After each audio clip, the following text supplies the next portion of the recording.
Join me as we talk all things true crime.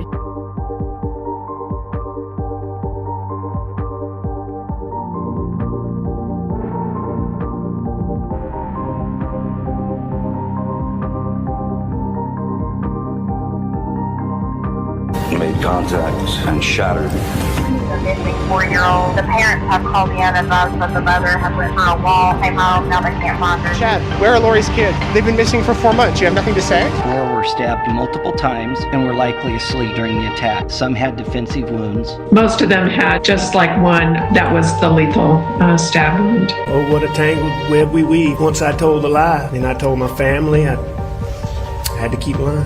McSherman is a demon. We haven't cleared anybody.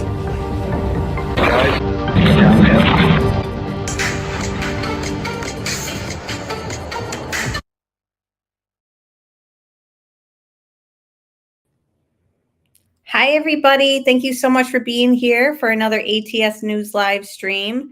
Let me know if you guys can hear me.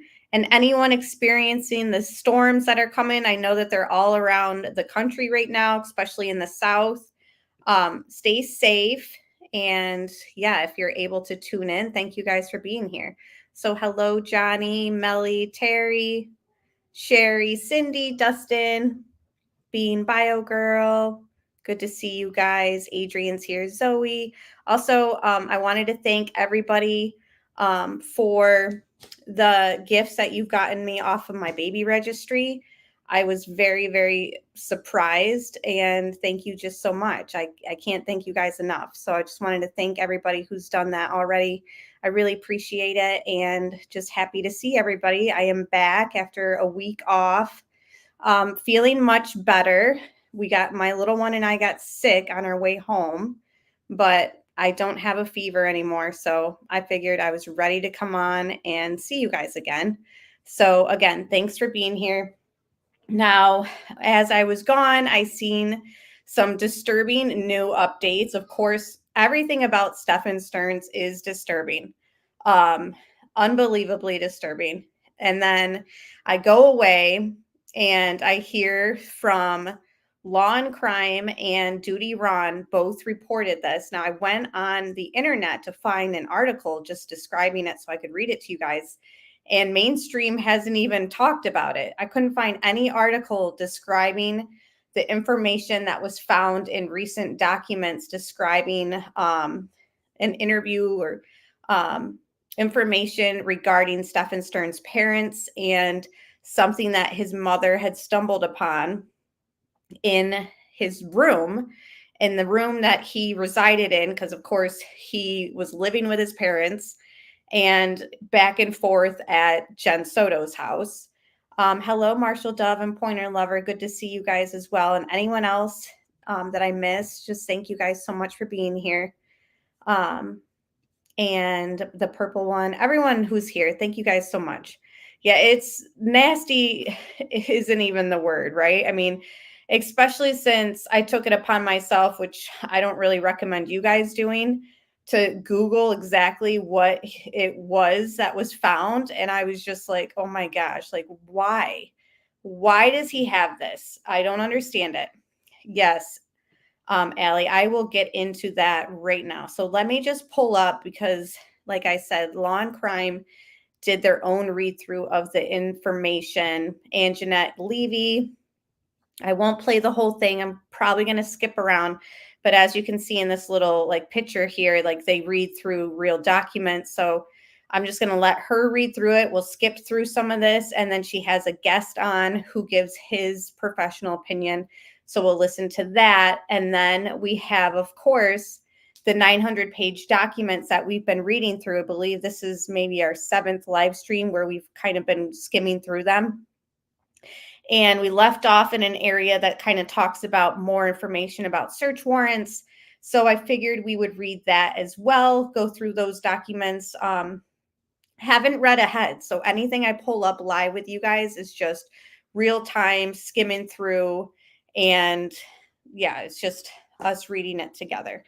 So hit that like button if you haven't done so already. Yeah. Beyond deprived, right?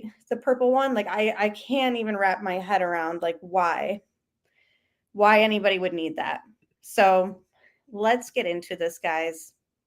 And brace yourself. And if there's any children around, make sure they're not listening to this. It's everything about this case, you know, and it's like we're in too deep to kind of back away.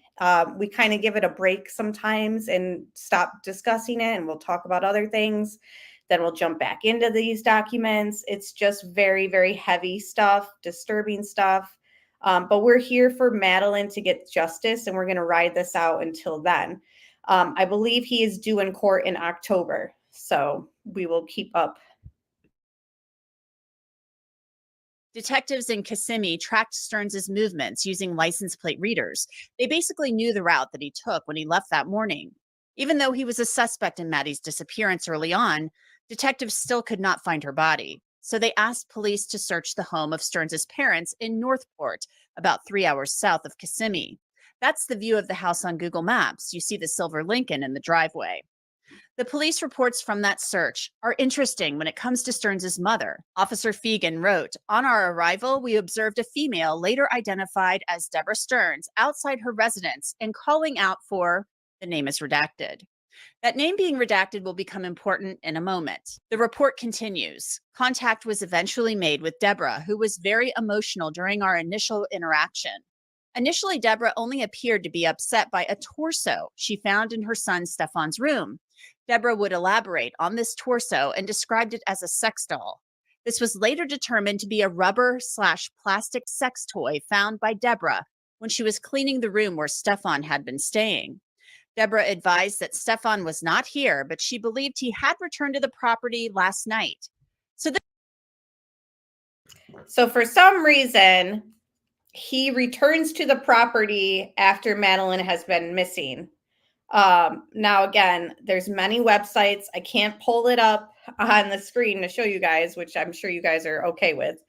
But there's many websites that sell these sex torsos. It's described on Amazon. Believe it or not, Amazon has it. Male masturbator sex doll for men. Female torso love with realistic 3D texture. And then it describes the private parts, I guess. 3.4 stars on Amazon. There's 3 different styles. They range from $65 all the way up to $220. And this is just Amazon. There's so many other websites that have them. 8 pounds. So many pictures kind of describing what you can do with it, where you can bring it. It's waterproof. Again, I don't understand this. I don't understand the psychology behind this. Maybe because I'm not a male. I just don't know. But it says 3-in-1 sex doll for men, scaled down size, half female body, lifelike female torso love doll. And then it describes the areas on it. I can't even read everything that it's pretty much saying because of, community guidelines, but, lifelike, easy to clean and easy to store, discreet packaging. And his mom found it like out in the open. So it wasn't like, even after he goes back, like Anjanette just said, he came back to the place, the house, and doesn't even like try to hide this. I guess the parents took it upon themselves to put it in like some storage area. Just disgusting. A special sealed box set out for purpose of delivery. They are shipped expressively and conveniently without any trace. Made in China. Like I said, waterproof. And again, it gives you all these pictures and the reviews. Sexy doll, feels real, bad. And then somebody wrote 1 star, bad product. Oh my gosh. Kind of small, somebody said. Not as advertised. Somebody says amazing. Just disgusting. I can't even, but like, why? So picture a female body. Because we all have I'm pretty sure we've all kind of seen these like blow up dolls, right? Like in movies and just like gag gifts and all that. So I was just kind of imagining like, okay, so what is this? Like, is it a blow up doll type thing? And then I stumble on it. I'm like, what the heck? Headless, no arms, no legs, just a little bit of thighs. And then just everything in between is still there. Just very disturbing. What kind of man would want this? For guys in chat right now, like, can you explain to me like the psychology behind this? Because I'm just having a like, wouldn't it be easier to join like a dating site and just, I mean, he's paying $65 to almost $220 for one of these things. So couldn't you just save the money and like meet a real person? And I just don't understand it. I'm having a hard time. I just don't. This guy is so sick and deranged. And that's the thing is like people who are buying these products. And again, this is coming from, yeah, even Melly says, yes, men, please elaborate. I mean, of course, I asked my husband, I'm like, why, you know, what is behind this? Like, why would a guy need this? Like, I don't know. Everything about Stephan is just beyond disturbing. Even that picture of him on my thumbnail where he's in the orange jumpsuit for Halloween, I had to block it out, but he has like a male sex organ on the outside of that jumpsuit. And he's standing there like thinking he's all funny, posing with it and like grabbing it. And it's like, this guy is just sick. He's absolutely sick. That was just a quick view of it. I mean, that's the picture. I don't understand. And again, everything that they're going to find on his terabytes and his electronics, it's disgusting. And I seen somebody in chat said his parents had to have known. Hold on, let me scroll up. Because while I was reading that sick stuff, I know you guys were saying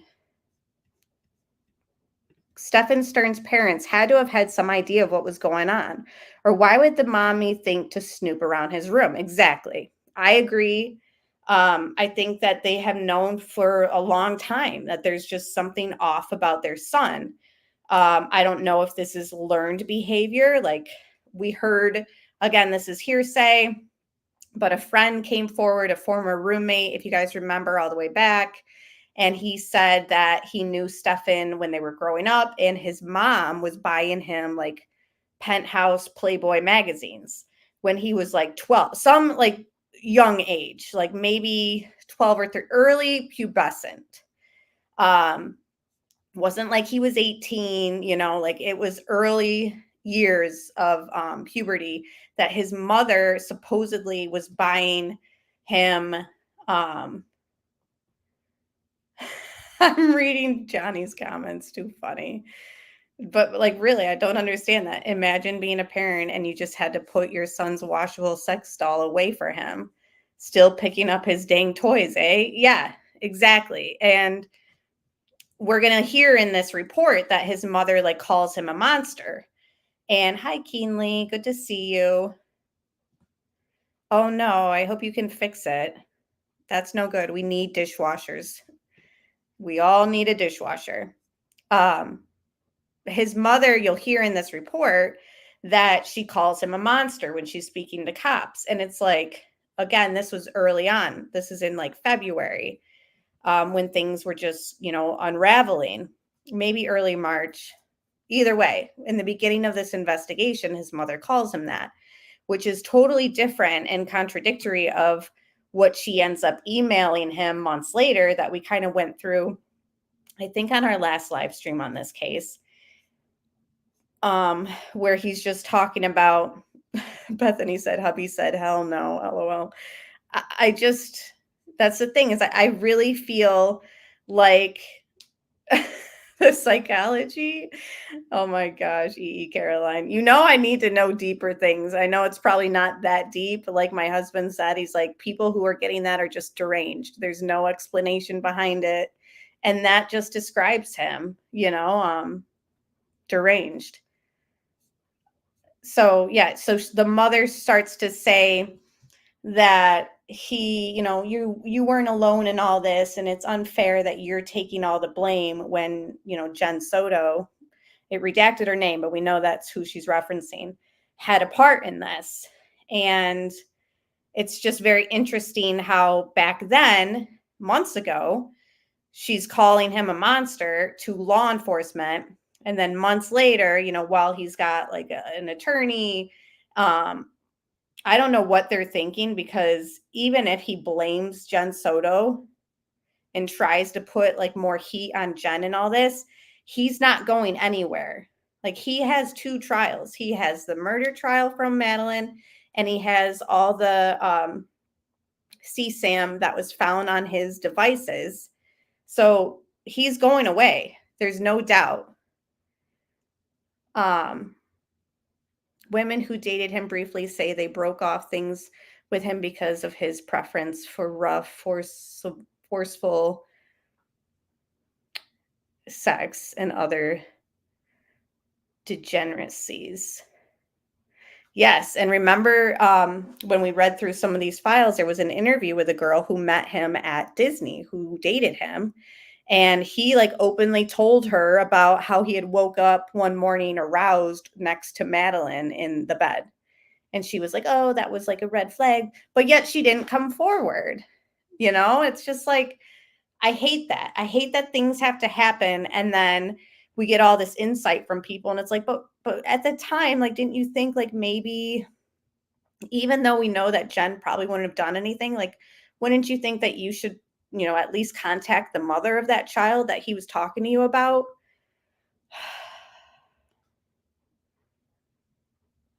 Maybe like they don't want to meet up with somebody on a dating site because of fears of STDs, but I don't think that Stephan had any fears of anything like that personally. I almost was, of course, I think too deep about these things, and it's probably just, very simple, like Caroline said in her comment. And like my husband said, they're just deranged, that these people who need that, or who want to spend money on that. I was like, does he want something that's not moving? Like, is that part of it? Of course, I'm just overthinking it because it's probably not that deep. But when we talk about, was she drugged? Because we've already stated, like, maybe they were giving her drugs while, all this abuse was going on with her. Like, we don't know. Maybe that was a preference of his. I don't know. Celt, I don't know what that is, but I'm sure it's something similar, or I don't know. The downside is we have to do our own cleaning and cooking. Other than that, she don't say a word. Right. And it's like funny to joke about, but at the same time, it's like, is that part of it? Stephan is a total recluse, sketchy person, regardless of what his crimes are. Totally sketch. Yes. And that's the thing too, is he just so desperate. Like, he's not somebody who can join a dating site, because when people meet him, they're just like creeped out, like the vibes, you know what I mean? So he's desperate enough to buy one of these things. I don't know. Hi, Laya. Good to see you. Hi, Roxanne. I thought I could not loathe him more, but exactly.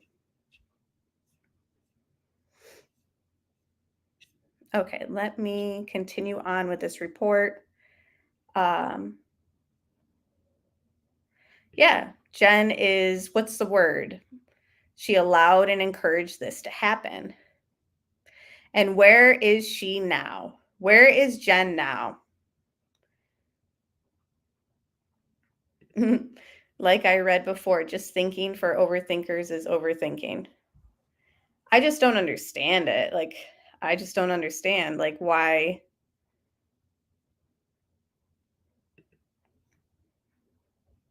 It's like, he's somebody that we're never going to be able to understand, I think. It's just too sick.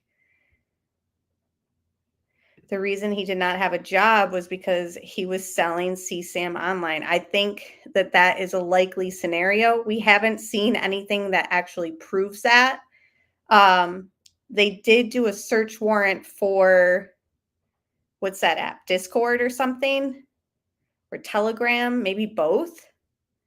Where it seems like I've heard through the grapevine that a lot of that stuff kind of happens on there. I don't know. But they'll be able to find it.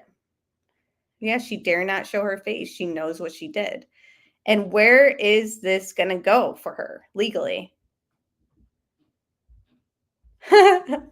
You expected me to go looking for Jen while I was in Orlando? I tell you what, I was side-eyeing everybody that was working at Disney because I was just like, how many other creeps? You know, that they hired both of them, Jen and, okay, it was Telegram, thank you. Jen and Stephan were tied to Disney. Like, how dare you? And of course, perfect place for some predator or some sicko to be working at, unfortunately. And I don't know if you guys have seen the news lately, but it's just coming out more and more in school districts of like female teachers too. And it's like these people pick these positions on purpose. That's all I have to say. This was February 28th, the Wednesday of that week, around 10 o'clock at night. It would have been dark outside. Maddie was reported missing 2 nights earlier on February 20th. Okay, so think about that. Stephan drove, she said that the parents' house was 3 hours away from Jen Soto's house. So she goes missing. They report her.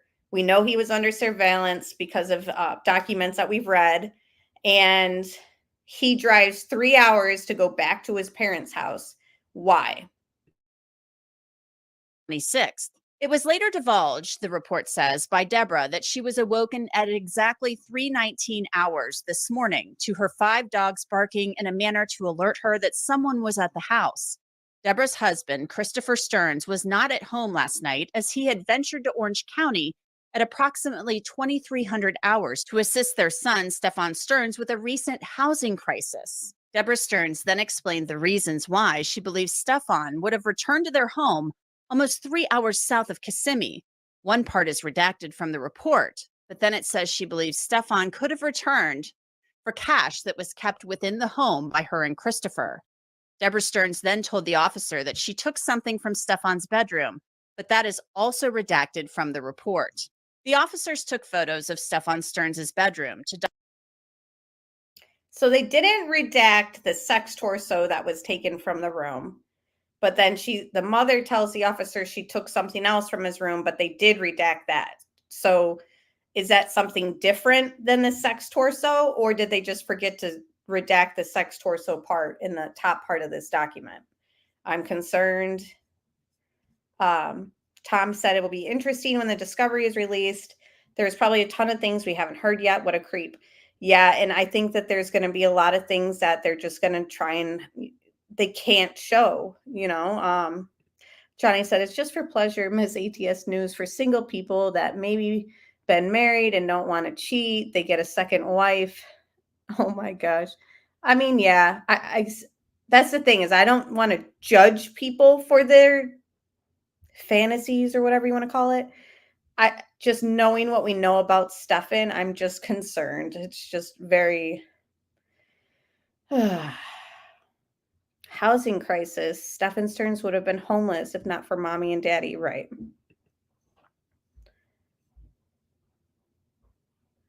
Yes, exactly, Allie, exactly. And it happens everywhere. Churches, Boy Scouts, Girl Scouts, coaches, neighbors. So yeah, it's a small percentage of teachers, but it seems to be being reported more recently. I don't know why. Hi, Kimberly. Good to see you.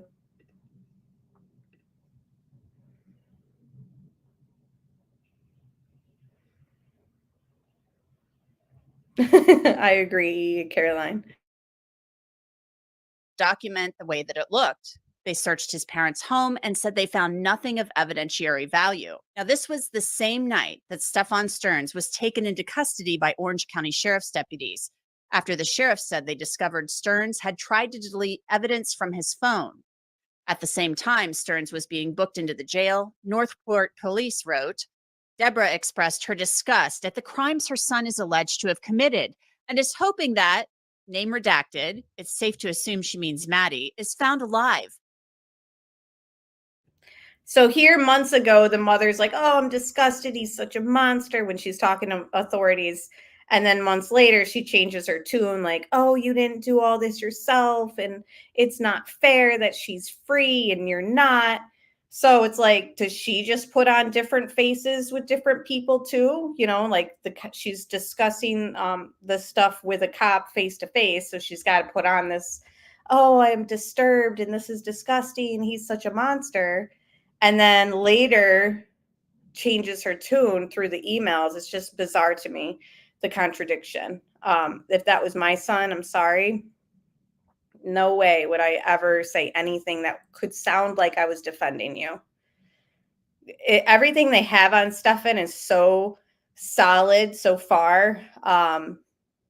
Even if you take apart everything about Madeline and just what they had found on his devices, it's just inexcusable and you can't defend it. Deborah opined that these allegations worried her to the point that when she found the quote sex torso, she initially believed it to be real. This then led her to exit her residence and call out for name redacted. That would be. So she thought, Cindy, that comment is hilarious. I'm going to leave it up there for a second. She thought that this sex torso was real. Like, what? I mean, honestly, the pictures, if you guys Google it, it'll be blurred out. You have to like tap on the images to like unblur them. I mean, it looks realistic. It's just, can you imagine being the mother and like thinking? I just can't imagine. So bizarre. Of course, Maddie.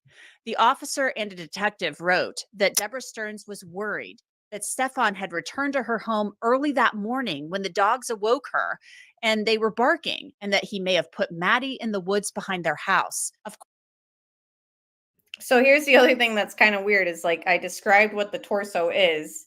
Oh, Roro's here for a Jade raid. Thanks, guys. Thanks for being here. Hit the like as you join in. And I hope Melissa joins too. I appreciate her sending you guys over here. Like I said, the sex torso is headless, armless, legless. So she runs out of her residence after finding it and starts calling Madeline's name. What did you think she was? How was she going to answer you? Half of her body that you thought was part of her is in the house. Like, I'm just like, I don't understand this. I don't understand this. Yeah, exactly. Mom, where's the rest of her? Like, what? Do you guys understand that?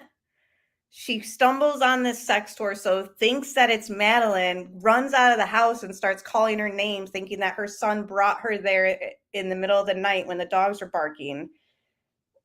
What? I need to rewind that to kind of like, I don't understand.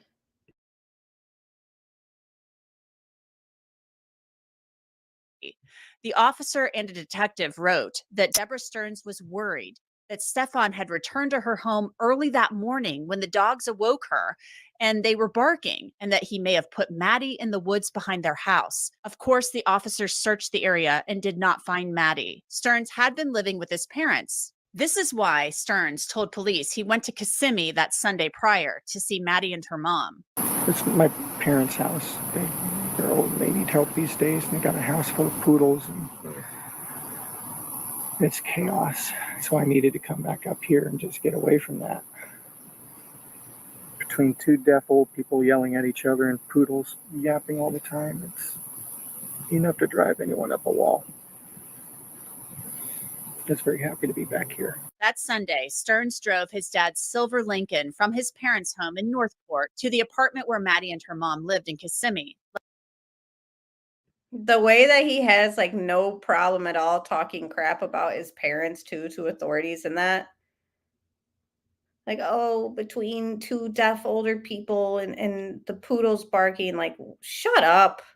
You live there for free. You're in your 30s and you're not paying rent. Like, what do you have to complain about? Holy moly. And thank you, Laya, for that super sticker. I appreciate you very much. Whiny man, baby voice. Yes. Mom is a wackadoo as well, in my opinion. That's coming from somebody who knew him growing up and knew her. He'd said something similar. What a whiny. Exactly. Weirdo. Then they send him candy and books. Exactly. And he has the nerve to say, don't send this kind, but send this kind. And then the dad or one of them was like, I hope you get the root beer candy situation figured out or something like that. Like, holy cow.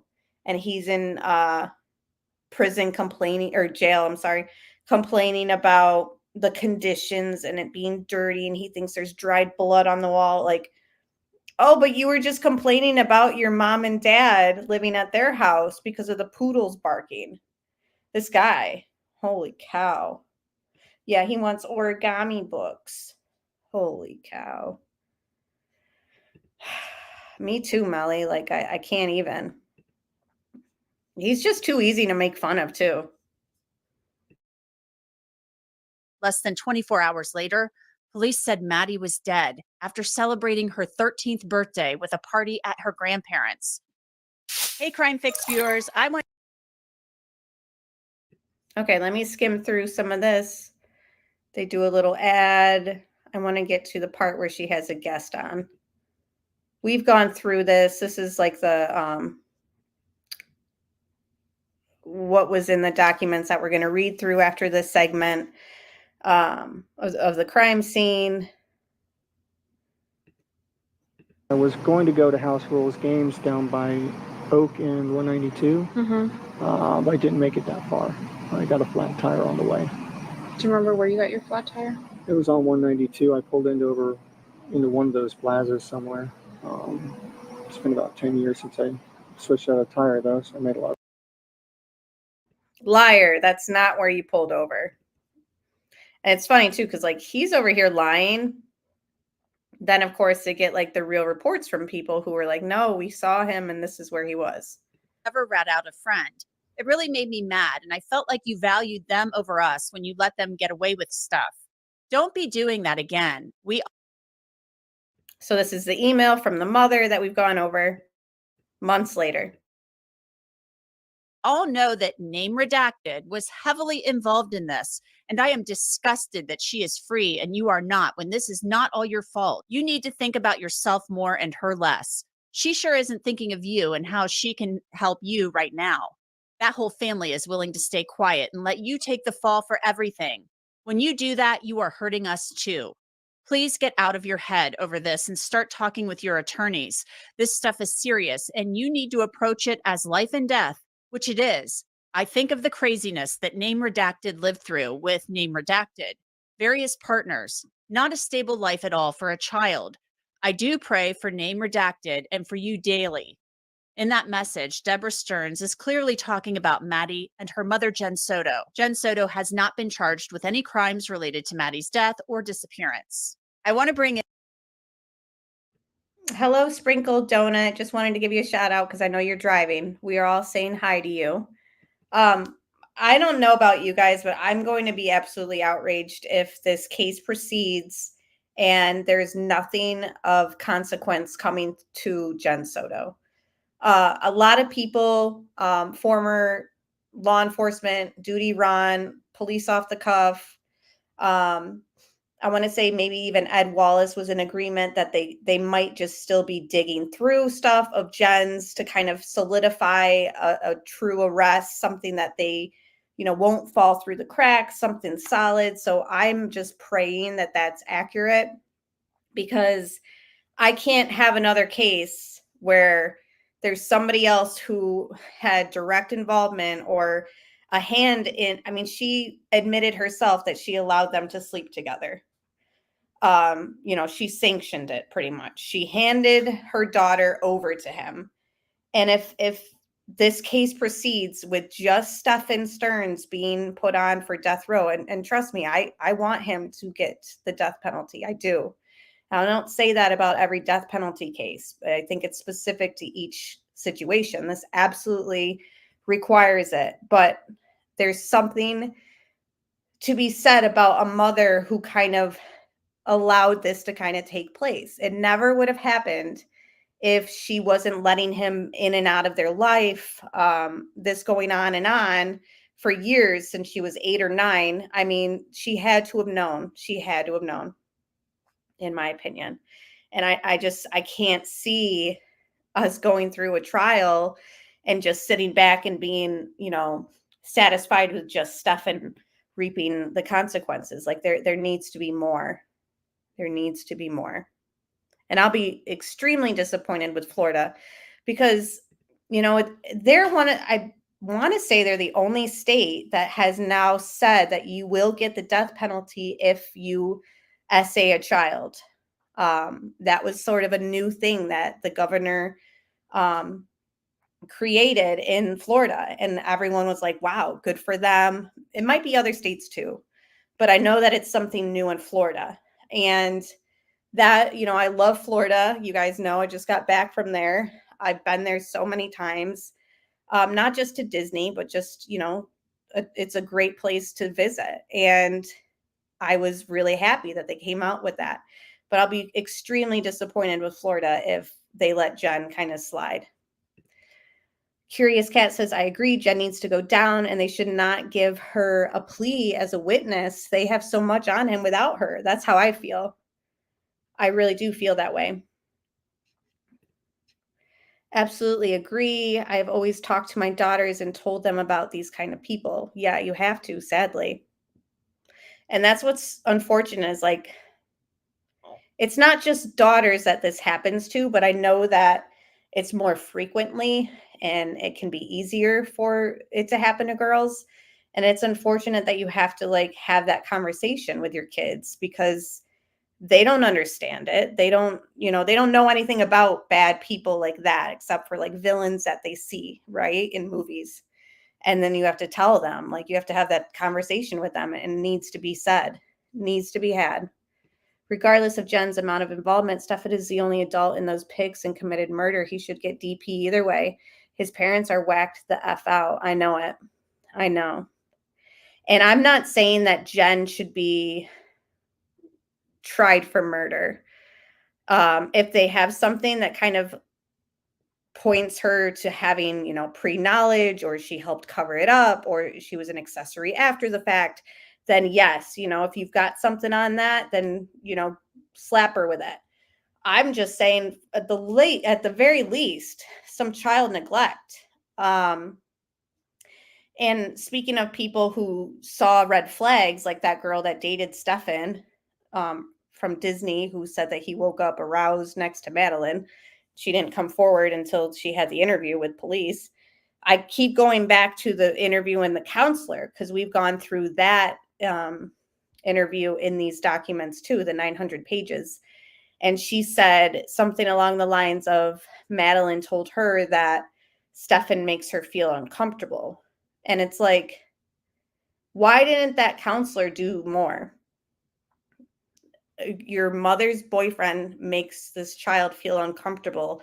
There should have been more prying. There should have been maybe a counselor and a mother meeting. And again, I guess what good would it have done if Jen was okay with all this, right? You have the mother come in and she hears this and she's like, okay, big deal.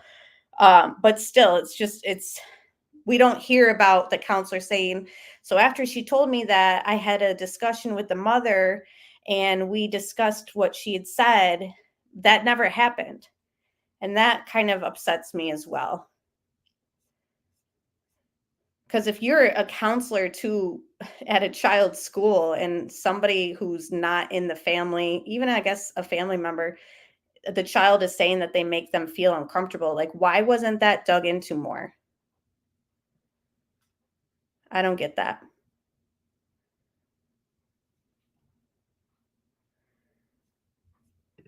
Dear God, my daughter is turning 15 soon on a pure dad vibe, and my wife and I are very protective. These people are 100% disconnected and will be punished. It's abhorrent. I know.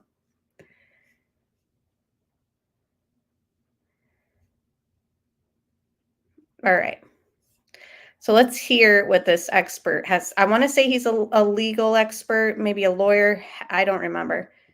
In my opinion, the counselor missed a bunch of red flags. I know they are specialized health professionals, but there were many red flags with Maddie. Yeah, other teachers said she would fall asleep during class. I'm sorry, but like if I was falling asleep during class where I went to school, like my parents would have been called and probably brought in for a meeting. Like they were called and brought in for meetings because of the way that I like acted, and I wasn't even being essayed. You know what I mean? Like, I was just acting out.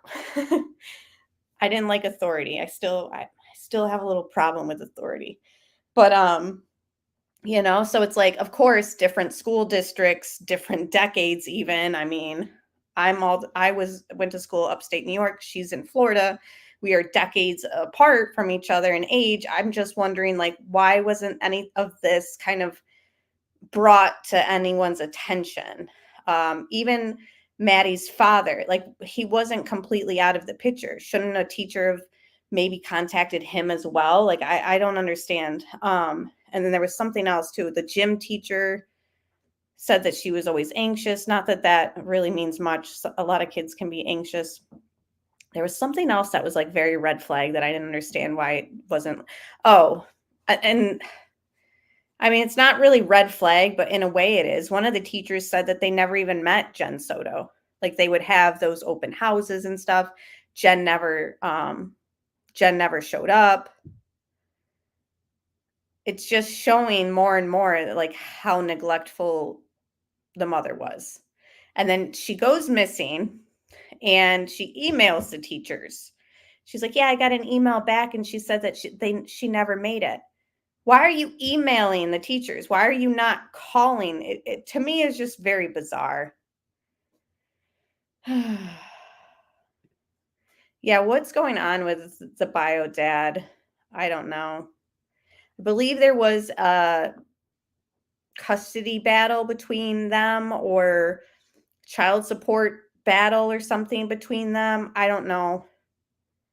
Just what I heard. And Dave Arenberg, he is the state attorney for Palm Beach County. He is not involved in this case, though. Dave, your thoughts on this crazy police report that we read where Maddie Soto is missing and the cops go to search his parents' house and mom is outside yelling Maddie's name and saying she found a sex torso, what she thought was a sex torso in his bedroom. Yeah, when I became a prosecutor, I never thought I'd be on a podcast talking about sex torsos, but here we are. This case is bizarre. It's disgusting. And according to the police report, it sounds like the mother, thought it was a real live body. And so that's why she called the police. She got all frantic. She realized then it was a sex torso, but she still didn't trust her son enough that she was calling out for Maddie. But the other part of the police reports we're learning, to me, that was really relevant was that she has always thought that there were others involved. I think perhaps that goes to more of the jail calls, but she's a big believer that the mother is the main culprit here. And, there's been a lot of talk on the internet that the mother should be arrested. But I think that if the police and prosecutors had enough evidence against the mother to charge her with a crime, they would have done so already. Yeah, and we've been pretty clear about that. There's been a lot of speculation and suspicion because in the police reports, it does note that Jen Soto made some inconsistent statements, but that she faces no charges in this case. The police have said they have interviewed her. They've also said the investigation is ongoing. But it does seem, there is a difference here, Dave. We have mom, Deborah Stearns, the night that he is arrested for trying to allegedly delete photos of sexual abuse of Maddie off of his phone, out yelling for Maddie, thinking possibly that her son, she thinks that he hid her body in the woods behind the yard. And was she out yelling for Maddie? Or is that just something that the mother is like played off to the cops at the time? Because if you thought this torso was Maddie, how the heck is Maddie going to be able to answer you? Like, I don't understand this whole thing. This is why I'm like, is the mother just like portraying this whole dramatic scene to kind of be like, oh, what a monster. I can't believe this in front of the cops. I just don't understand this, making zero sense. It seems by your guys' comments you feel the same. Dustin said ATS, when Jen emailed about her child being absent, basically sealed her guilt 100%. Right. Who's going to type out an email? It's just something's not right. Doesn't look right. Yeah, she was having sleeping problems, behavior problems, emotional problems, weight fluctuations. She would cry at school. It makes me so angry. She would complain to the counselor about her relationship with her mother too. Her counselor and her friends knew that she had like a bad relationship with her mom, and that her mom told her, when you turn 18, I'm kicking you out of the house. Like, what? And then we hear that Madeline was like scanned for autism, allegedly from Jen, right? So I don't know. It's just, it's not making sense. She never screamed out for Maddie holding that toy. It makes zero sense. Right. Yeah, it doesn't, something's not right. Yeah, I think there's just something very, very odd. Yeah, you call. If your child's not walking out of the school, you call. And you say, what the heck's going on? I'm outside. I'm waiting for my child. Like, I'm panicking. Should I call the cops? Is she in there? What do you know? Instead, she emails them. Hey, Sleuthy Goosey. Good to see you. Hope you're doing well. It's 8 pounds, Zoe. It's 8 pounds. It's like human size. Now I got to pull it up again and look at it.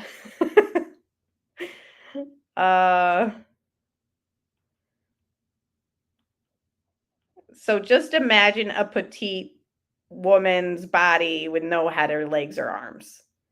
So it's not like small, like it's showing like you know, grown men like putting it in positions and like using it like a person. So, of course, like if anyone goes through my phone searches, what they'll find, holy cow. You guys got to be like witnesses and let them know like it was just for research purposes. If I'm on the outside waiting for my daughter and she didn't come out, I would walk into the school. Right. Like, why even call? You put your car in park and walk in there. What's going on? Oh my gosh, Cindy, that's crazy. I'm glad it got removed. My dad had one on his kidney that they found by chance checking his liver, and he had the whole kidney removed. Yeah,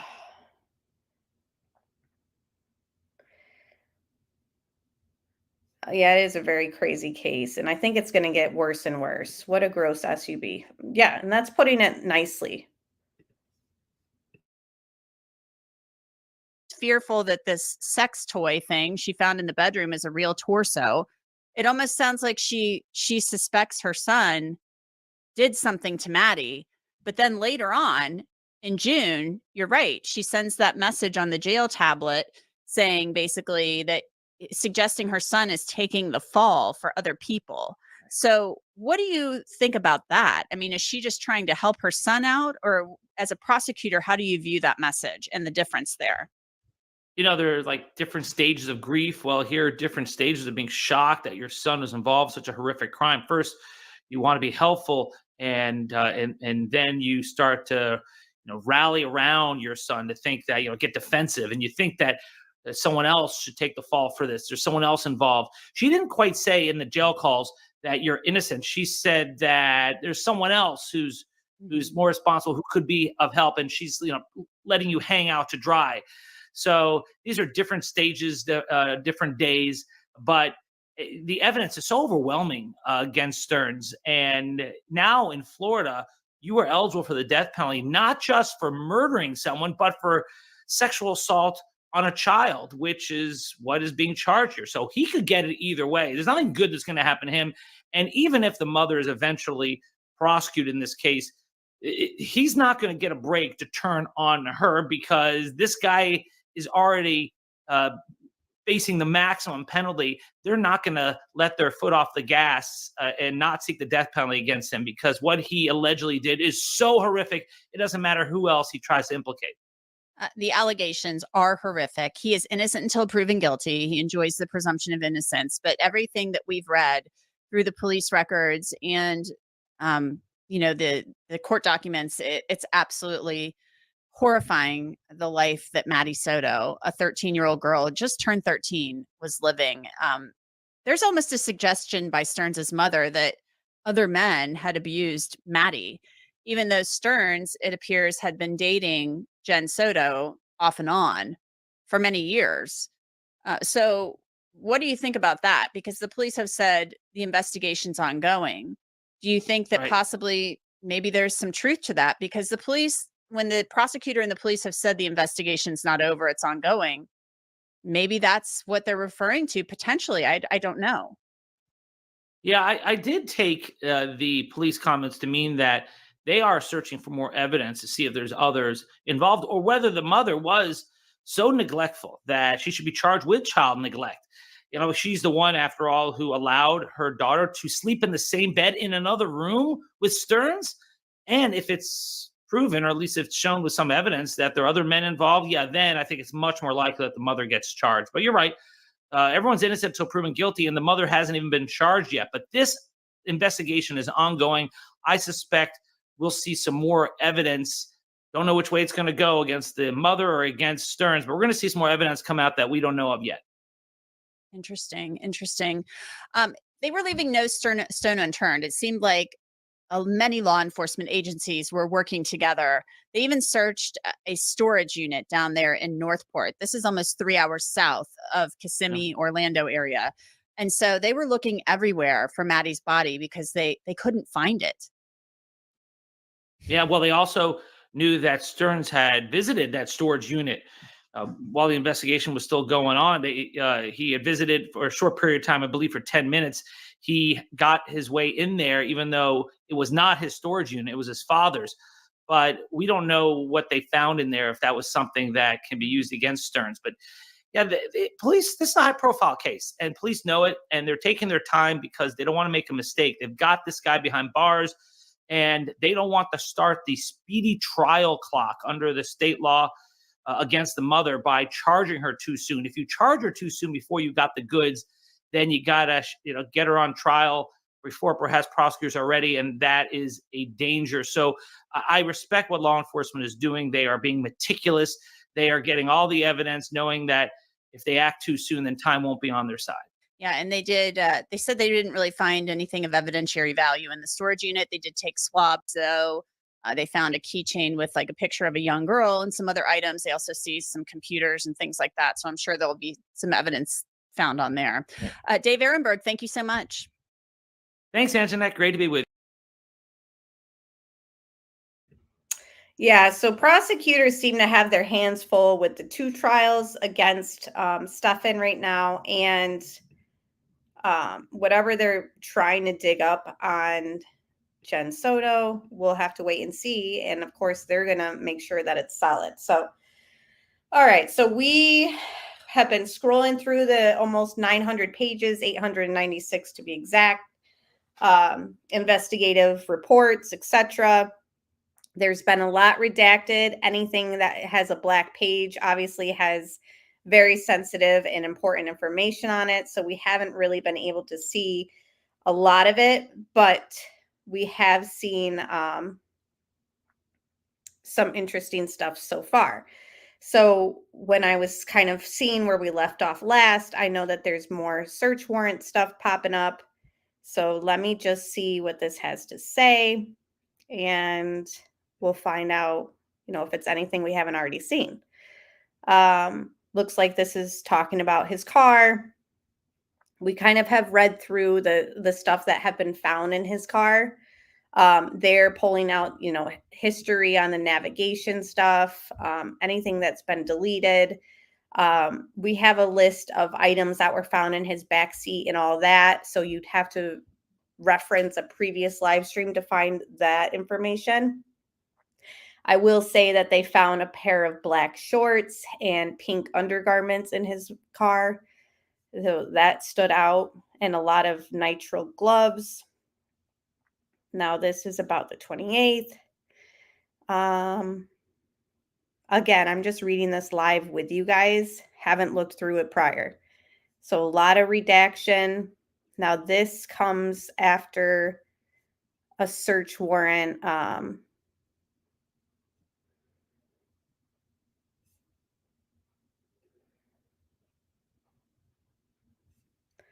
Don't know where this is. This could actually even be the one. Oh yeah, it is his. I guess it's about the car still. Now we know that they looked through that storage unit by that report we just looked at. Okay, hold on.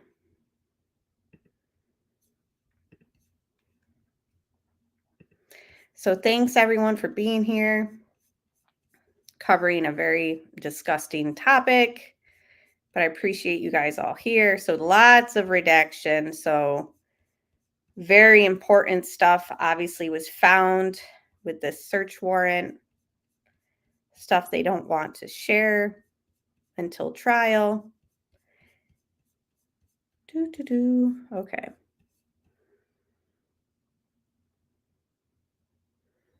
Emergency warrant request cover sheet. Application and affidavit of search warrant.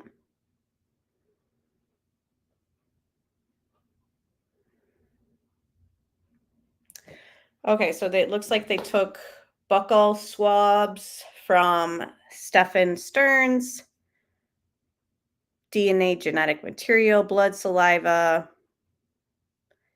epithelial cells to be collected from Stephan Sterns. Photographs of swabs of Stephan Sterns is you know what. Starts with a P, ends with an is.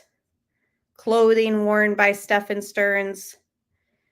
This is believed to be evidence of felony criminal violation of the laws of state of Florida. Okay, so yeah. This has to do with stuff that they found. Which is presently believed to be under the control of Stephan Michael Sterns, and that the laws relating to said offenses are possessed on a person who is more specifically described as follows. And it gives his name, social security number, date of birth, 4/25/1986, white male, black hair, brown eyes. He's 6'2". So he's a tall guy.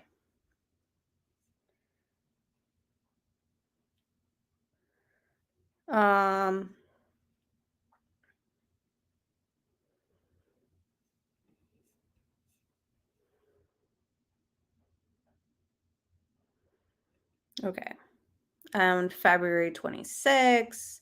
Okay, so this is another report, and we've seen this before, where it says the mother advised her daughter's stepfather, Stephan Sterns, picked her up from home and dropped her off at, and it gives the address of the school on February 26th.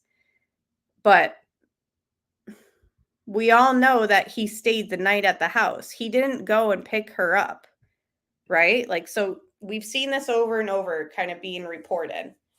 Hi, Melissa Jade. Good to see you. Thank you for sending everyone over here too for the Jade raid. Appreciate you. Yeah, he is tall. So again, I don't understand. Like, is this just a misinterpretation? Is this another example of Jen Soto lying and protecting Stephan Sterns? Because she does end up saying in these interviews that we've seen in the written interview we've already gone over that he stayed the night and that she told them to go into the bedroom together. Not in those words, but you guys know. So why is this always reported over and over also in these files that Stephan came to pick her up from the home and dropped her off at the school. Did she tell multiple stories? Has it been miscommunicated? Has it been, are these documents writing it wrong? What do you guys think? Did she lie? An interview was conducted with the victim's stepfather, Stephan Stearns, who advised he transported the victim from her residence and dropped her off at the front of Peace United Methodist Preschool, which was down the street from the school at 8:40. Class begins at 9:30.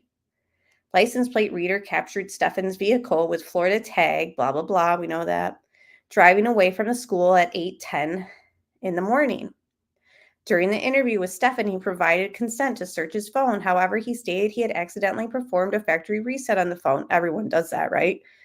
The same day the victim, oddly enough, he just accidentally reset it on the same day that, Madeline goes missing. Another example to me, like why I feel like whatever happened wasn't going to be like, I know they say premeditation only takes like a little bit of prepping to show that you prepped a little bit, but the way that everything was very unorganized, I don't think that they planned to kill her that night. Something happened. Stephan provided his phone number, and there's his phone number. After an extensive canvass of the area and interviews with victims' family and friends, it was learned that it was unusual for the victim to be dropped off down the street from the school and to not stay in communication with family and friends. Oh, but I thought it was normal for her to forget her phone.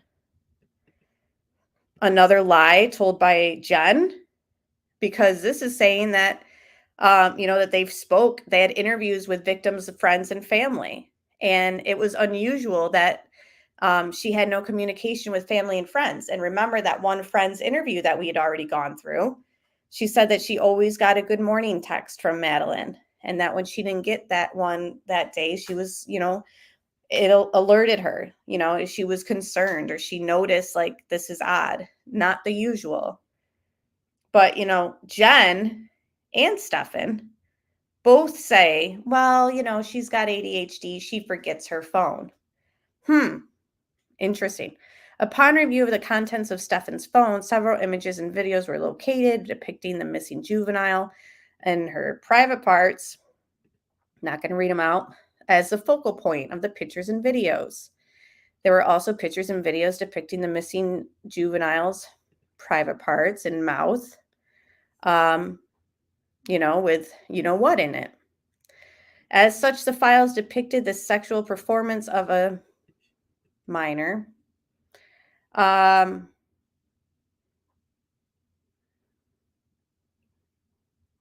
they had to report it. And now they're going to describe the distinct markings that were present on the part of Stephan in the photos that they believe is, an indication to identify him specifically. I've highlighted it. You guys can see it. They describe it. We've kind of gone over it in other live streams. I don't see the need to keep going over it, but apparently he has specific scarring, probably from the circumcision. I don't know. But it's distinct, they claim. Further reviewing the pictures and videos, they observed several different pieces of clothing to include patterned underwear, shirts, blankets, and sheets. Now, in our last live stream, we went through and seen the evidence log of things that they took, sheets and all that from the house. So I'm sure that they're comparing them to images that they found in his phone. Detectives searching the residence were contacted and confirmed that they found the same distinct clothing worn by both Stephan and the victims at the house. So those are items that they took out that we've read through. Due to Stephan being the last person seen with the victim, it is known there was ongoing SA between the two. Your affiant is requesting a search warrant for the above described items.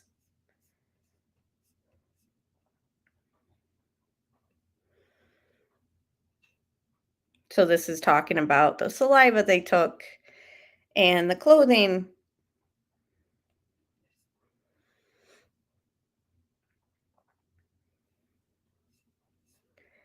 Just more signed material about the search warrant.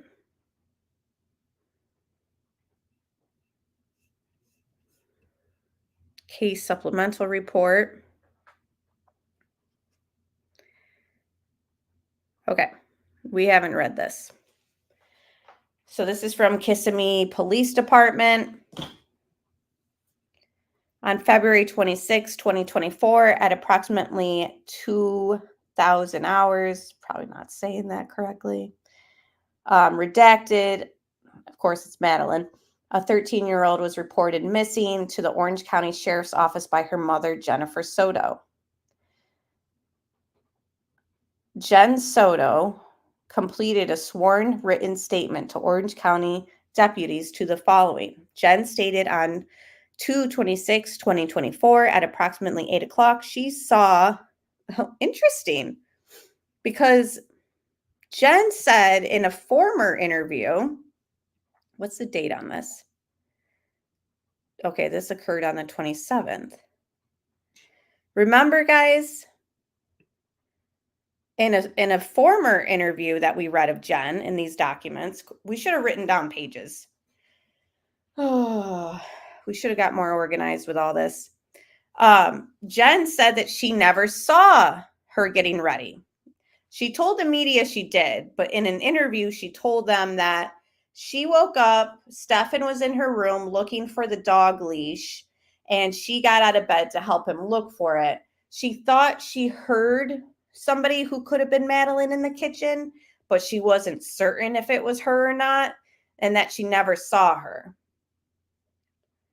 So here in this interview on this page, she's saying she saw Madeline getting ready for school.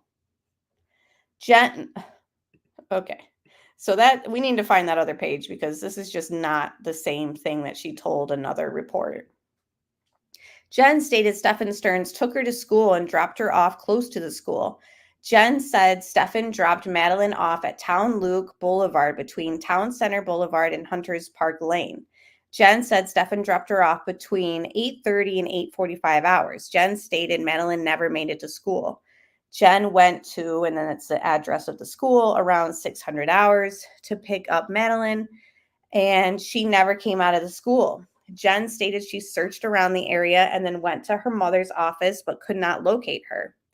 Deputy Joseph from the Orange County Sheriff's Office contacted the on-call domestic crimes detective who investigates missing persons, who advised to send the report to the missing persons squad. On February 27th, 2024, Detective Hunt from the Orange County Sheriff's Office received information that Madeline did not report to school on the previous day. Therefore, Detective Hunt began his investigation. Detective Hunt interviewed Jen and Stephan during the initial phase of this investigation. These interviews, Detective Hunt, sorry guys, I'm like still a little congested, noticed, interesting. So during these interviews, Detective Hunt noticed some inconsistencies. Now I wonder if those inconsistencies are just with Stephan, or was he also alerted to some inconsistencies with Jen? Detective Tagler with the Orange County Sheriff's Office was also asked to assist with interviewing Stephan during this case. Detective Tagler would eventually become the lead investigator for the Orange County Sheriff's Office case. Detective Tagler contacted Stephan at, redacted, Detective Tagler was provided locations where Stephan's vehicle, and then describes the vehicle, had been seen during the time Stephan stated he dropped off Madeline at school. Detective Tagler confronted about his locations during the interview. Okay, so maybe the inconsistencies are just about his vehicle, where they were, where he says it was. But Stephan would provide answers that did not match up to the vehicle's location. Stephan provided consent to search his phone. However, he stated he accidentally performed a factory reset on the phone. On 2/26, Detective Tagler asked Stephan a second time if he consented to the download of his phone, and he agreed and provided the passcode. Detective Tagler then proceeded to the security gate at redacted to review the video. Upon reviewing the security video, Detective Tagler observed Stephan's vehicle exiting the complex with a female wearing a green sweater in the front passenger seat. Now, everything that we've heard about her in the front passenger seat was that she was wearing the green sweater, slumped over to the left. When we read about when they found her, that green sweater was actually a green sweatshirt or hoodie, whatever you guys like to call it. I know some people call them jumpers. Her hood was up. So as she was placed out there, they put her hood up, it seems, because we have no description of her in the passenger seat with her hood up. The female was slumped over to the left, which is abnormal, which is an abnormal way for a person to be seated in a vehicle. At that point, Detective Tagler decided to secure the residence, and then that gives the address for his search warrant. Let me check with you guys in chat.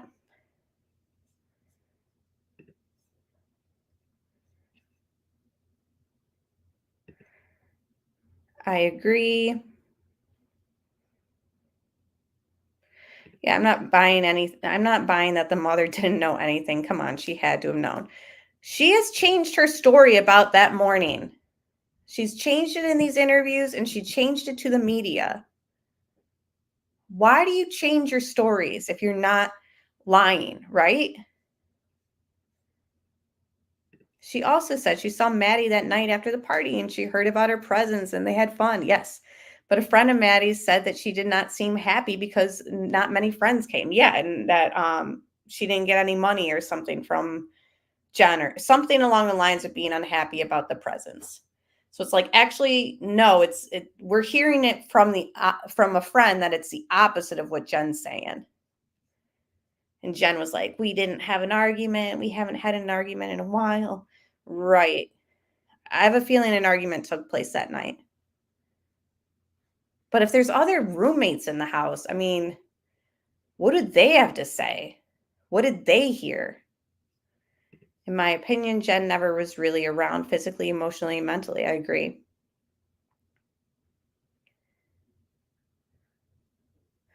Yeah, Katie, listen, that's what your 20s are for.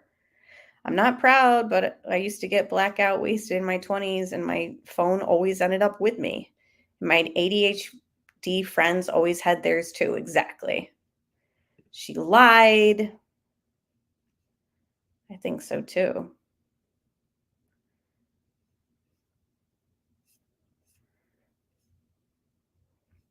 Yeah, me too. Oh, crap. Now I can't remember. They pulled something. They said something about a roommate being like video that Stephan was taping her too, or him. I think it was a her as well. Didn't we read that? Why she's not arrested, I have no idea. And hello, good to see you, Jordan. Yes, didn't we read that in these documents? You guys help refresh my memory who have followed along. There was some page that we read that involved images or something that was found on Stephan's stuff that involved the roommate. Okay, yes, I thought so. So it sounds like they were victims as well of his perverse behavior.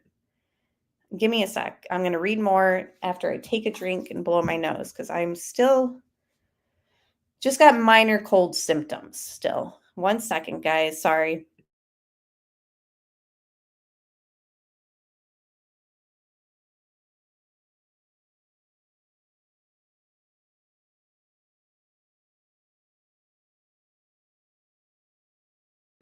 All right. Let's get back to this information. Case supplemental report. The decision was made to have patrol officers from the Kissimmee Police Department secure the location for the search warrant to be executed on the 28th. On February 28th, Mark Morris was called and asked to respond to, redacted, to assist Orange County in executing the search warrant for the missing person case. Upon my arrival, I contacted Orange County deputies who were waiting for the forensics unit to arrive to execute the search warrant. While Orange County was serving a search warrant On the premises, a subsequent search warrant was executed on Stephan's cellular phone. Upon reviewing the contents of Stephan's phone, it was discovered several images were saved in a Google Drive. A separate search warrant was served to Google, and upon the receipt of the contents of Stephan's Google Drive, several images and videos were located which depicted an apparent child with her, all this private stuff, as the focal point of the videos and pictures. There was also pictures and videos depicting a apparent child's, private areas and mouth with you-know-what in it. The child was later identified as Madeline, whose date of birth is, and that's redacted. During this time, it was discovered Stephan did not drop Madeline off, as he previously stated. Oh, what do you know? Based upon the contents of Stephan's Google Drive and suspicious nature of Madeline's going missing, it was decided that I became the lead investigator from the Kissimmee Police Department. Corporal Ilgen and I responded to the Orange County Sheriff's Office, where deputies had already arranged for Jen and Stephan to be transported there for a press conference. I was shown contents of Stephan's Google Drive, poor guy, where one folder that appeared dedicated to Madeline, oh my gosh, contained over 1,700 files. Wow. A majority of these photographs and videos showed Madeline in different, positions. Based upon these images, Orange County detectives began to author an arrest for Stephan due to the fact that most of these images appeared to have occurred at the residence of redacted location. And that's the thing. This is all happening under Jen Soto's roof. Says it right here. The majority of these are at that residence. Like, she's responsible for her on so many levels, right? And even as the owner of the residence of those essays that are being taken place. I believe they stated that it was under her rent, or her lease was under her father's name. I don't know. Doesn't matter. She was the main resident of that place. Don't know why they were renting out rooms. Very bizarre. One second.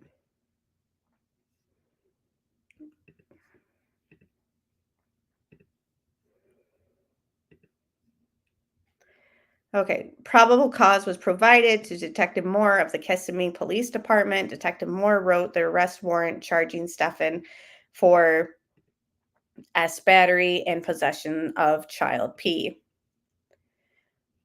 And yet he's emailing his parents saying, I believe that there is a small glimmer of hope that I can get out of here.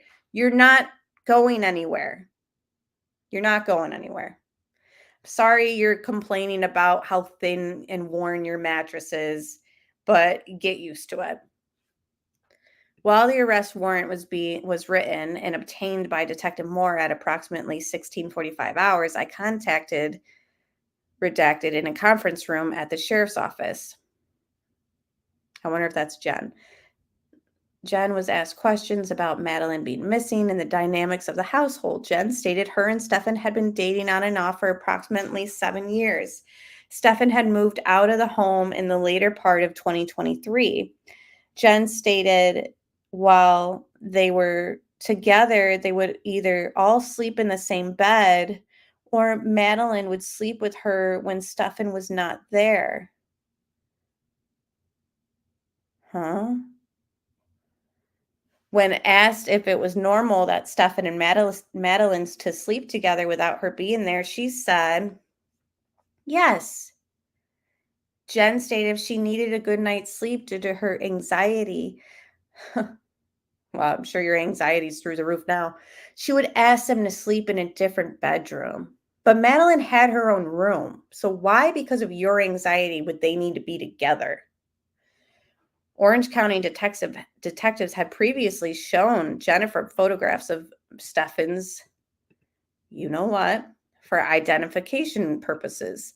Jen did not want to believe Madeline and Stephan were engaged in sexual activity. Jen asked to see the image of Stephan and Madeline.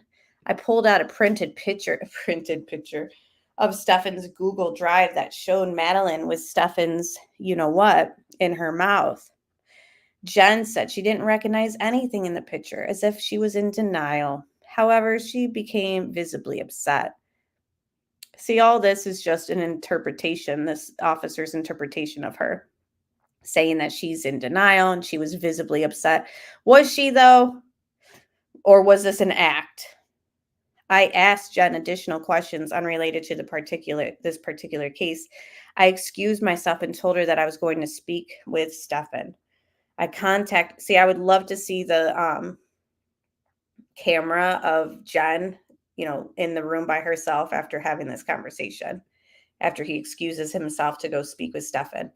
I contacted Stephan in an interview room at the sheriff's office. Stephan was asleep. Wow. Stephan was asleep when I entered the room along with Corporal Ilgen.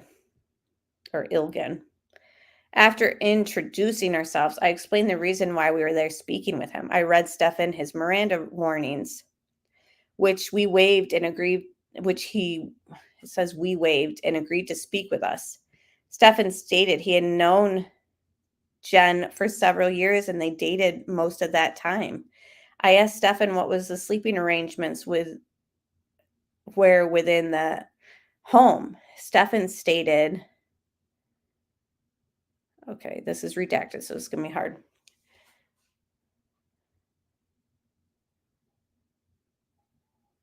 Stephan stated Madeline typically sleeps with Jen in Jen's bed. Stephan stated Madeline wanted them all to sleep in the same bed when he returned from being away for several months. Oh my God. So put the blame on the victim here who can't speak up for herself. If that says Madeline's name, because it is redacted and it can either be Jen's or Madeline's. Stephan stated Madeline always needed human contact when going to sleep. Stephan referring to it as snuggling.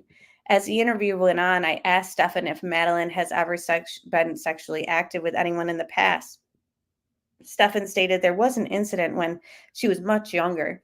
Stephan said Madeline did something with her phone or camera that she wasn't scolded for it. But she wasn't scolded for it. Stephan said she was very young when this happened. Yeah, so blame something with a camera on a phone on the victim who can't be here to defend herself. I asked Stephan if he provided Orange County deputies consent to search through his phone, and he stated yes. I asked Stephan if he had a Google account, and he stated he did. When I asked Stephan if he saved pictures to that account, he said sometimes. Stephan stated he did not have pictures of him and redacted saved to that account. When I asked Stephan about all the pictures he had saved, Stephan then asked if he should be talking to a lawyer. Shortly after that, Stephan requested an attorney. Stephan was arrested for battery when the victim was under 12 years old, possession of child P. Search warrant was obtained to collect DNA from Stephan. This warrant was executed by Orange County detectives and forensic unit. I was able to search through Stephan's Google account and observe the following images.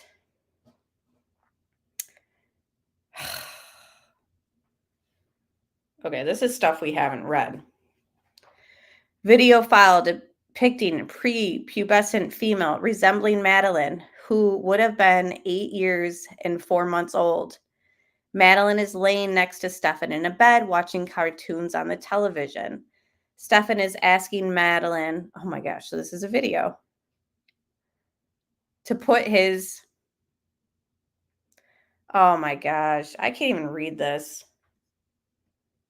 You guys see this? Oh my gosh. And that Madeline would not be able to play with his phone unless she did it. So he's, holy cow. He's literally like manipulating and blackmailing and controlling this little girl who just wants to play with his phone. My kid picks up my phone all the time. She loves doing like the Snapchat filters, and she'll constantly ask like Snapchat, and like we do it together. So I know she's not like, conversing with anyone. We just play with the filters and laugh. So all Madeline wants to do is play with his phone, and he won't let her unless she does this.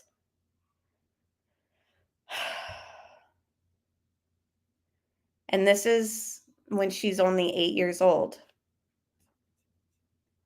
I can't even like read it. How much more of this is there? Wow. Can we get through this together? I don't know. So here's another video. So this is not a video. It's just an image. Madeline around 11. This involves his finger. That's all I'm going to say. And she appears to be sleeping. Oh my God. Okay. Another one where she appears to be sleeping. Not his finger though. His, I'm just skimming my eyes through this. She's 11 and a lot of these on this page. This is when she's underneath a blanket. He's inserting,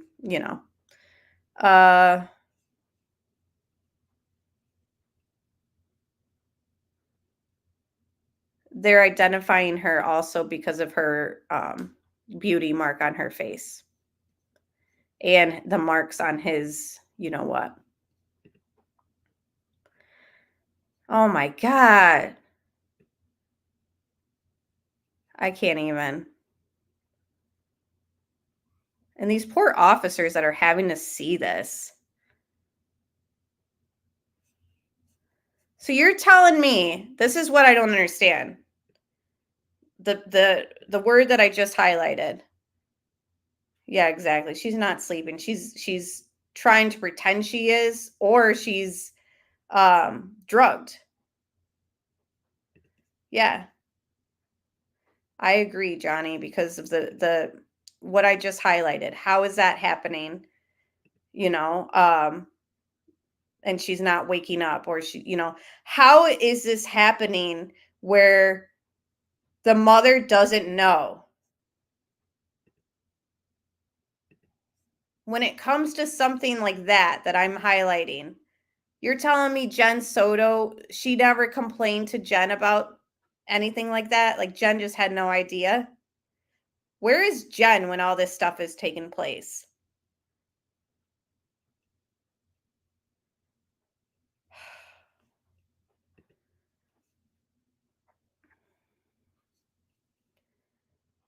My God.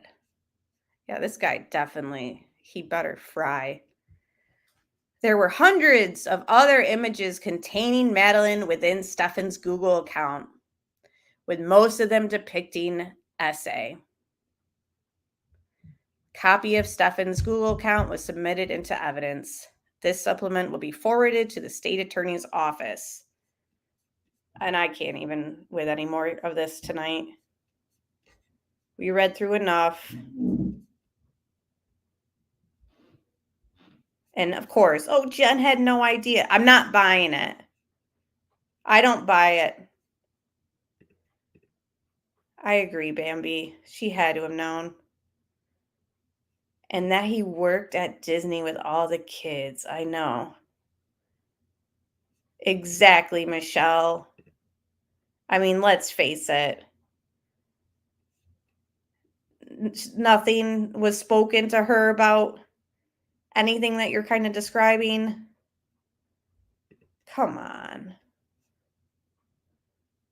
Sadly, I hope he did drug her. Yeah, I know. It's like...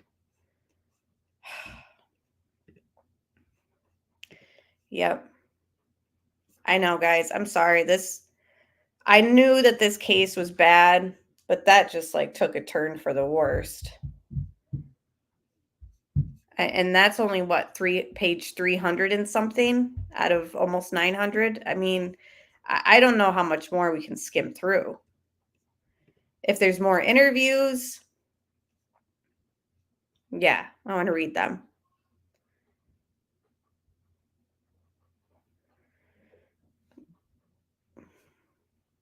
I agree, Michelle. Like, they don't need Jen to prosecute Stephan Stearns all the way to DP, in my opinion. I agree. So there's no like, oh, well, she's going to be a witness for the prosecution. If really? So then she just gets off scot-free. And his parents have his back. Unbelievable. Exactly. I know, Saffron. I know.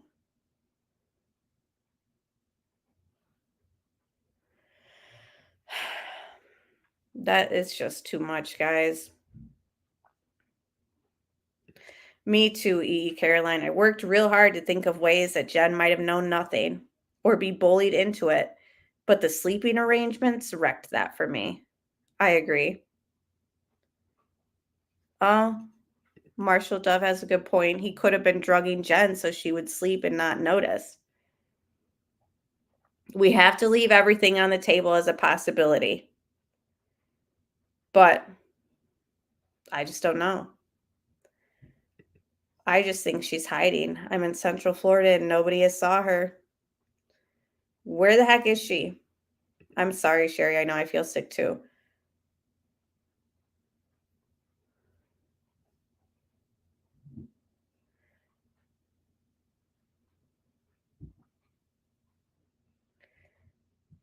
Texas Ranger says they need to just skip the trial and save taxpayers money. Can they still get him for death penalty, though?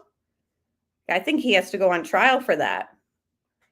Like, there's not going to be a plea deal arrangement where he could still get that. And I want him to get the DP, personally. And if I was a taxpayer there, I'm not. But if I was, I'd be okay with my tax money going towards this loser. And that's a nice way to kind of describe him. I don't know. What do you guys think? Yeah, especially with CP charges. Yes, trial is required.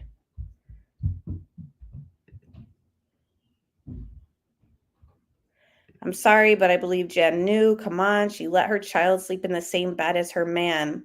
Who does that? A very sick person. And on and off dating someone for 7 years, you never like had his phone or like seen anything on his phone, like even just looking over, like not trying to snoop, but just cuz, and seen anything?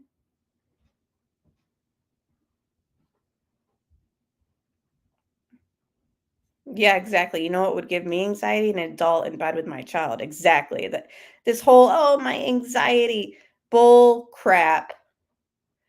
Using anxiety as an excuse for everything, this woman.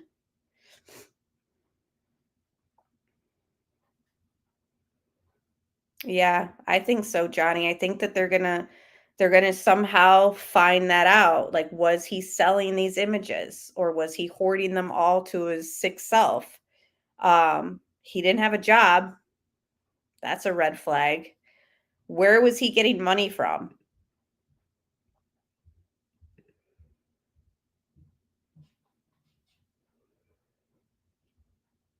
It really makes me wonder about his parents. I know.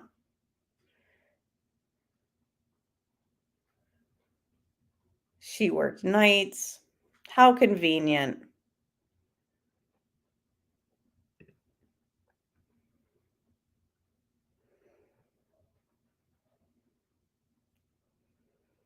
Yeah, I've seen that too. Oh, thank you, Shay. Love you too. Thank you so much. I agree, Adrian. She's guilty. I think he was selling them. He had an Adderall habit and his collectibles were imported. Yes. And even these sex torsos, like I said, like those are expensive. there's other things that he had that were expensive. Like you said, the collectibles, the cards, the Tamagotchis, his just collection of these toys. Like, it costs money to kind of hoard and collect all these things. Where is it coming from? And I think that that will be determined for sure. They'll be able to find that out, I think. Hopefully, Melly. Yeah, for all his hobbies. Disgusting. Yes. Oh my gosh. Okay, guys. I can't even. I'm just so disturbed by this case. But we want to see it through because we want justice for Madeline. So we're going to. Now, I think next time I'm going to kind of skim through these documents a little bit.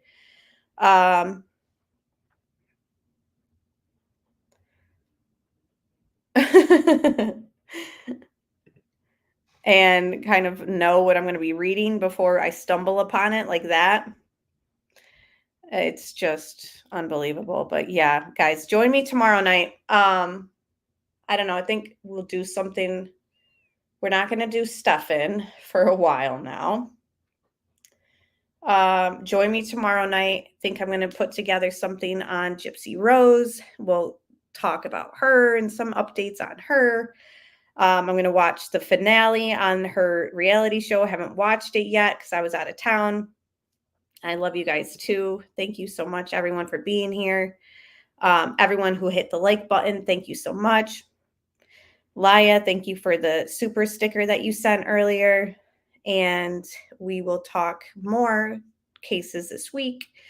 I want to follow the Sarah Boone trial. I know the case just from following Court TV and just seeing it, but I've not touched on it on my channel yet. So I want to kind of go back through the body cam footage, her interview, and just do like a pre-trial review if you guys are down for that, because her trial is coming up and it's going to be crazy. So let's get into that as well at some point this week. Of course, we'll do a Chris Watts deep dive. I know you guys still like going through some of that stuff, so we're going to go through that. So just join me for other streams this week. Yes, that's the one with the suitcase. Another unbelievable case. Victims need justice for sure. Okay, good. I'm glad that you guys have been following that as well. So good night, everybody. Yeah, the Boone farm is wild. It really is. Yes, Watts still digging through it. Can't get out of that rabbit hole. You guys won't let me get out of it, but it's okay. We like to kind of comb through it over and over. But yeah, so join me this week for those other cases. Again, I unfortunately get back from vacation and Sebastian Rogers has not been found still, but other drama has occurred in that case. And I'm just like, what the heck? So maybe we'll discuss Sebastian this week as well. And yeah, so join me tomorrow night around the same time, probably 8:30, 9, somewhere in that time range. Okay. So again, thanks so much. Hit that like button on your way out. And I'll see you guys tomorrow night, or maybe even before then, in some chats that I moderate for. So good night, everybody. And thank you so much.